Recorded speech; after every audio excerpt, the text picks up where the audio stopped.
What was that? What was going on? Like, what was they doing to him? You know what I'm saying? Like, we don't know what they doing to him. We thinking they got some crazy stuff going on. Like, is this what's going on up in here?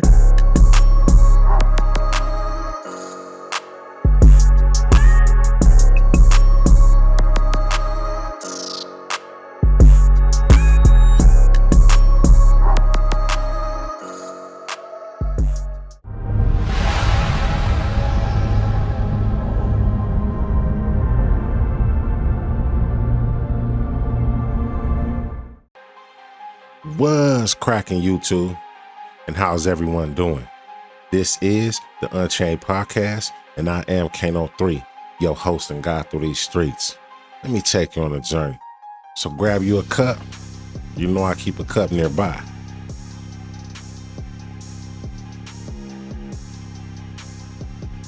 Or grab you something to eat as I take you on the ride through these vicious streets. Buckle up. Hit that like, comment, and if it's your first time to this channel, hit that subscribe button to let me know you mess with me. Let's get it. All right, check this out, man. We finna go back to the county. So let me paint the scene for you. One day this inmate come in, right? Tatted from head to toe. When I say tatted from head to toe, I'm talking about tattoos from the top of his head to the bottom of his toes. Face tatted up, neck tatted up, head tatted up, ears tatted up, lips, everything, you know what I'm saying? Looking completely crazy. But he came in having rank, or so it looked like to me. You know what I'm saying? He was calling shots, and he looked like he was a high-ranking Hispanic inmate. So, you know what I'm saying? As the weeks go by, you know what I'm saying? He always spin laps. He spin laps every day. Now, it's something about inmates. I don't know what it is. In the penitentiary, they spin laps around the track.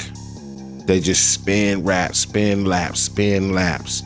And if you went in the county, they spin laps right around the little day room. You know what I'm saying? Even in the pen, they spin laps around the day room if they stay in the building. You know what I'm saying? But most of the time, people go out, you know what I'm saying, spin laps around the track. But it's like a hamster wheel, you know what I'm saying? You just spinning laps, spinning laps, spinning laps.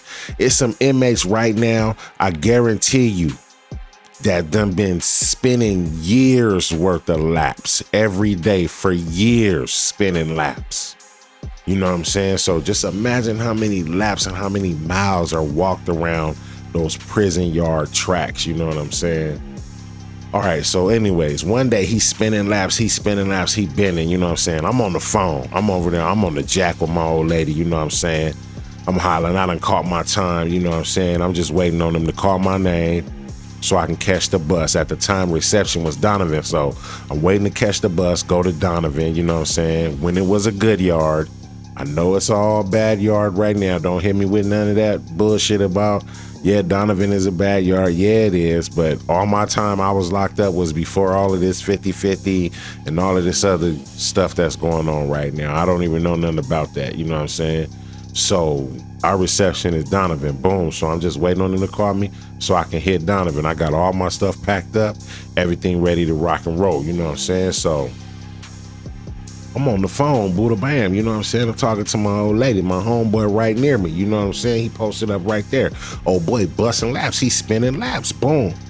So he's spinning a lap in front of us. Hell, something dropped out of it come out of the bottom of his pants, you know what I'm saying? So I don't know where it dropped from, probably his waistband, probably tucked inside the pants somewhere. And he was spinning laps so hard, he was belling laps so hard, it just detached and fell out of his pants leg. So I really don't pay no attention. I'm engaged with my phone call, you know what I'm saying? Then the homie like, hey, what's that? What's that? So, you know, I'm in the middle of my phone call. I see the homie immediately react, and I tell my old lady, like, hey, I'm finna hit you back. Bam, I hang up with her, boom. So I'm right there, I'm looking, and the homie like, hey, what was that, homie? What was that? He had already swooped it up and like had this little smirk on his face, like, damn, like, you know, damn, they seen it. So the homie was like, hey, what was that you dropped, dog? You know what I'm saying? He was like, hey, man, that looked like a shank, homie. And then he was like, nah, man, nah, whoa, that wasn't, it wasn't that. The homie was like, nah, he was like, I seen it, it was a shank, you know what I'm saying? So I'm right there like, what's up? Everybody started getting up like, what's happening? So the Mexican dude that was the rep for the Southsiders at the time, he slid over and he was like, hey, what's going on? And then my homie was like, yeah, I was just sitting right here while the homie was on the phone with his old lady, and then he dropped a shank. And then the rep looked at him like, you dropped a shank on me? And then he was like, nah, homie, you know what I'm saying? And he was like, nah, did you drop the shank? And then he just kind of like shrugged, like, you know what I'm saying? So he was like, all right, dog, you know what I'm saying? We're going to take care of it. So this when I learned about this protocol. You know, if you brandish a weapon, don't use it. Or if you're caught with the weapon and don't use it, you know what I'm saying? You have to get rid of it. And you have to do so everybody can witness it, witness you get rid of it. Because if you brandish a weapon and you don't use it, that's took as a act of war. You know what I'm saying? It's like, what is you doing getting this close to us and you got a weapon up on you? You know what I'm saying? So he was forced to get rid of his weapon, destroy it, and then flush it. You know what I mean? So now let's fast forward. Boom. Now, they done called me for the bus on the chain. I done hit Donovan. I'm in there, you know what I'm saying? Me and my celly, we've been modulating, you know what I'm saying? They done been schooling me about the ins and the outs.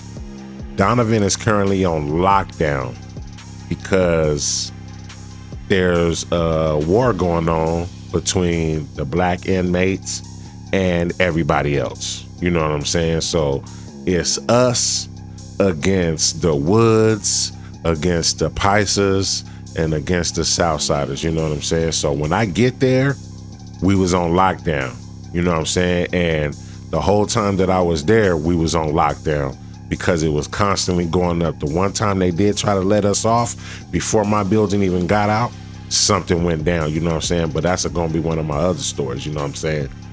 So boom, right? I guess when the county that I just left from, somebody tested positive for tuberculosis. So now everybody that came through that county jail and had any contact within any facility where old boy that tested positive at, we all had to go and get tested, right? So they started calling us out every day by day. They'll call a new batch of inmates out. This was going on for probably about 2 weeks, but we loved it because, we on lockdown. We ain't seen outside. We ain't had no air. We ain't had no nothing. We ain't seen a tree, nothing except what we could see out the window. The little slit window they give us that's, dingy. You could barely see. It's really fuzzy. Like, we ain't seen the outside, smelt fresh air in months. You know what I'm saying? So this is welcome. I'm like, oh man, we get to get out. I'm like, well, we get to get out the cell. So boom, they call us by probably taking 6, 7 inmates at a time, something like that. Boom. So they march us through the yard. You march through the yard. If anybody that's ever been on that yard in Donovan, it's that's like a real prison yard, my nigga. It looks crazy. The yard in Donovan looks like if you step and when you come outside, someone's getting stick. Someone's gonna get stuck up. The yard just looks dangerous. You know what I'm saying? It's man, it's crazy. So they walking us through the yard, you know what I'm saying? Tumbleweed and all type of stuff everywhere, you know what I'm saying? The yard like a ghost town because everyone is on lockdown and has been for months. So it looks even more eerie, you know what I'm saying? You could smell the violence on this yard, you know what I'm saying? You knew this was a violent yard. This yard right here, you knew you could feel it. It was all in the air. It was everywhere. So boom, they take us out, you know what I'm saying? Of course, only black inmates. So it's like 6, 7 black inmates, you know what I'm saying? Probably a other or two mixed in, you know what I mean? And we walk to the medical unit, boom. We come through the door. The guards take us through the wrong door. And when we come through the door, we all start walking in, and then the other COs come running up like, hold on, what y'all doing? And we all like, what's going on? You know what I'm saying? And we look up and we just see like an inmate. And the inmate is like laid out on a gurney. You know, how else can I explain this? So the inmate is laid out on the gurney, right? Ass up. With like a thing draped over his backside, you know what I'm saying? Like a sheet or whatever, you know what I'm saying? And so like his head and his body is sticking out the other side of the contraption, and then the contraption goes over like, you know, his backside and stuff. He's sitting there ass up, ass all out when we come in, and we like, well, what's going on? And it's happening so fast. We like, the CO's running up, like pushing us back out. We like, what's going on? You know what I'm saying? So they push us back out. We standing outside, you know what I'm saying? So the COs converse amongst each other for a little bit. I guess they had decided like, man, they already seen it, just let them through. We right here, just let us through. So boom, they let us go through. As we was walking through, old boy just kind of like, you know, he kind of looked back, and I made eye contact with him. And the only way I recognized who he was because of his face tattoos. He had very distinctive face tattoos. So he looked back for like a split second with the meekest, saddest, craziest look on his face.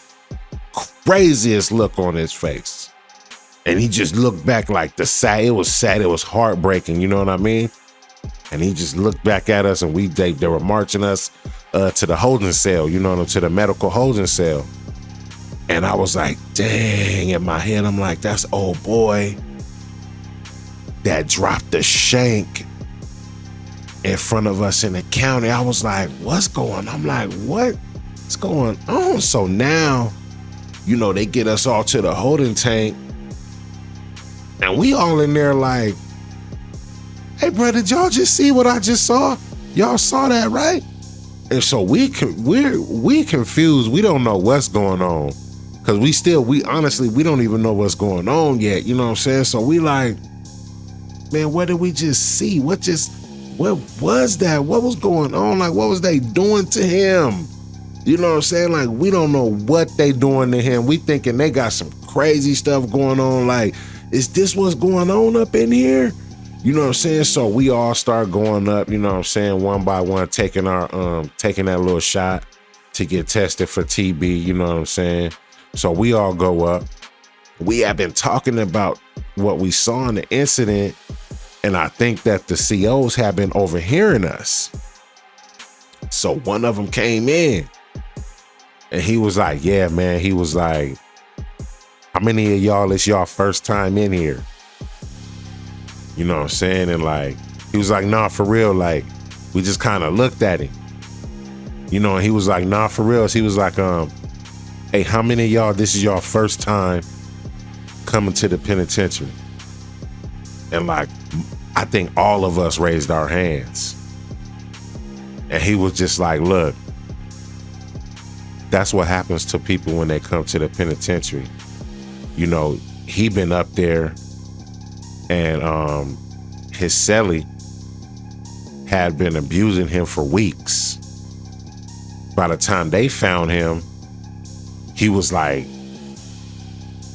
I don't even know, you know what I'm saying? But by the time they found him, he was messed up. Old boy had been graping him for weeks. You know what I'm saying? So apparently the backstory to that also is, old boy with all the tattoos and you know what I'm saying? And he had got diagnosed with cancer. So I guess he was up in his cell and he was weak and he was weary and really, you know what I'm saying, discombobulated, and they couldn't figure out what was going on with him, you know what I'm saying? So I guess his cellie had been taking advantage of his weakened state, and his mental capacity at the time was messed up, so it was able to happen to him, you know what I'm saying? And it happened to him like that. That was the backstory that I heard. Allegedly, I don't know, you know what I'm saying? But I do know that he was up in there getting graped for weeks, you know what I'm saying? So, you know, after everything going on, you know what I'm saying, I'm shocked. Because the last time I seen old boy, he was dropping the shank, you know what I'm saying, in the county. And he was one of the most respected, one of the most feared inmates that was in there at that time. You know what I'm saying? So I'm looking at this like, dang, like, man, they done got him. So I go back, you know what I'm saying? And I tell my cellie, when I get back to my cell, I tell my cellie, like, what happened, right? And my cellie like, you lying. And he like, man, he like, they been talking about somebody been over there getting hit. And they could just hear like the noises and everything that's going on, and ain't nobody helped him. And he was like, you for real? I'm like, yeah, I think that was it, man. Cause I was like, bruh, I was like, man, I know that dude, you know what I'm saying? And he like, bruh, you lying. I'm like, bruh, I was in the county with him, you know what I'm saying? And man, in the county, he was respected and he was well respected. You know what I'm saying? And then my cellie was just letting me know right there. He was like, hey, bruh. He was like, just hope when they classify you that they send you to a cool yard. Because if they send, he started naming off like the yards like that you don't want to be at. You know what I'm saying? He was like, bruh, if your shit say high desert, Tehachapi, Corcoran, he was like, man, and a few others that he was naming off at the time that was really booming. And he was like, man, if your bag Chino, if your bag say Chino, it's going down at these places right now. You know what I'm saying? So he was like, just hope you get somewhere cool and they gonna send you somewhere cool. I ended up getting Ironwood, you know what I'm saying? Which Ironwood was cool, but it was still kind of cracking, you know what I'm saying? But anyways, right, like, at this time, I'm looking at this thing, I'm sitting in the bunk and I'm just thinking like, man, like, I thought that dude was so cold. And they done graped him up in here. And I'm just thinking like, man, you know, I'm looking at my cellie like, you know what I'm saying? So, man, it just let me know like it's levels to this thing, bruh. And that's exactly why you go through reception and you get classified. You know, first thing you do, you hit reception. Boom, you go straight from the county. Once you sentence, you go to reception. When you're in reception, they do mental evaluations. They do medical evaluations on you. They make you take a whole bunch of shots. You know what I'm saying?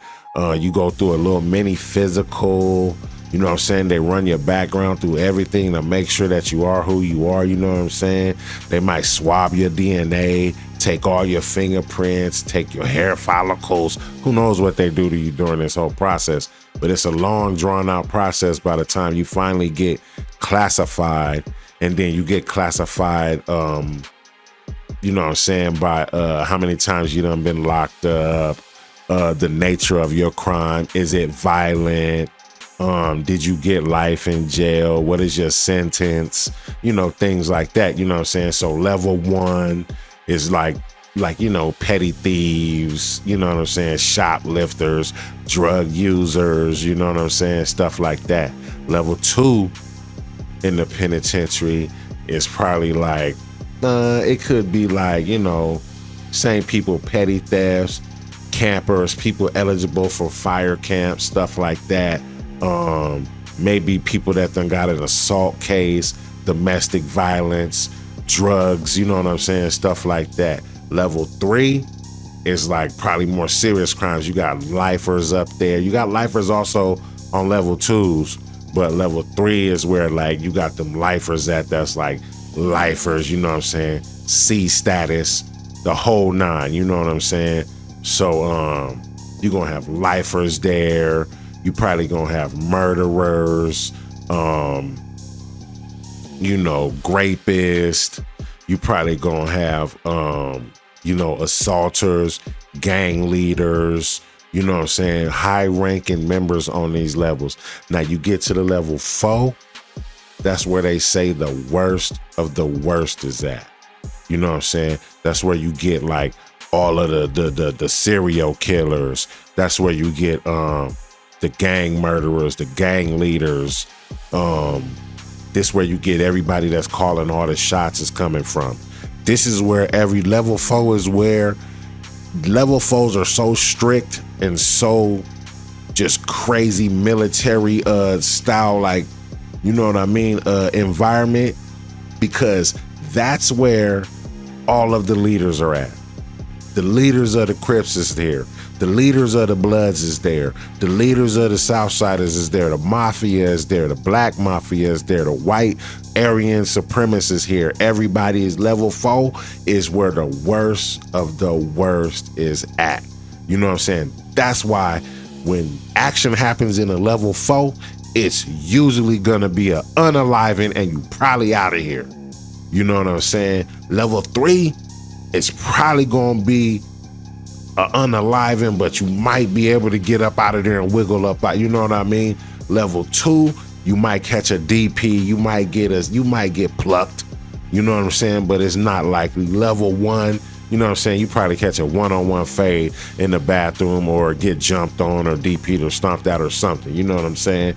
It happens at every single level, but the seriousness as you go up from level 1 to level 4 gets drastic. You know what I'm saying? So this is the story about when the toughest inmate from the county jail got graped in prison. And I was just shocked because I thought he was a top shotter, done data, you know what I mean? But it just goes to show. And I learned that too, bro, like, cause I'm a big boy, but even me, and with all of my aggressiveness and with all of my hands that I got and with my knowledge and everything like that, I'm still a small fish up in there. You know what I'm saying? Like, I done hit some places and I done been a small fish. I done been places where, you know what I'm saying, excuse me, there was people around that could have called the shot on me like that. Could have got me hit like that. Could have had anything done to me like that. You know what I mean? Like, I'm telling you, some people, they go, you realize, like, hey, I'm from a small city. I'm from a small set. And we up in here, we in the penitentiary, we in the California State Penitentiary right now, and don't nobody give a damn about that. And use a small fish up in here. You see it's levels to this thing, man. It's levels to this thing. Hey, check this out. I don't wish prison on my worst enemy. And I dang sure don't want none of you kids or anybody that might come across my content to think that I'm glorifying any of this. Check this out, right? I just want to show y'all how it really was up in there for me. I can't talk about none of these other dudes and how they did their time and who they was with and the yards that they hit and where they was at. I can only talk about me. I'm going to give you my experience and I'm going to give it to you straight from his art. You know what I'm saying? So this your boy Cano 3, the captain of the pirate ship, And I'm signing off once again. You know what I'm saying? Salute to my Hispanic viewers. Cheers to, you know, my white viewers. Mazel tov if I got any of the Jewish viewers, if I got any, you know what I'm saying? And much love and appreciation to all my brothers, soul brothers, and others. You know what I'm saying? Sheesh. Man, you already know who this is, man. It's Cano 3. This is Blue Cheese Entertainment presents the Unchained Podcast. And out. Yo, what's up? You know who this is. Thank you for watching my videos, man. If this your first time to my channel, I would love if you would hit that subscribe button and become a member and join this pirate ship. Like I said, we still at dock, but you know we gonna set off soon. I think I'm at right now probably at what, like 1,500 subscribers. Our next journey is gonna be to 2,000. That's my next goal. You know what I'm saying? Please be one of my subscribers. Help me get to 2,000. You know what I'm saying? Hey, hit that like, leave a comment.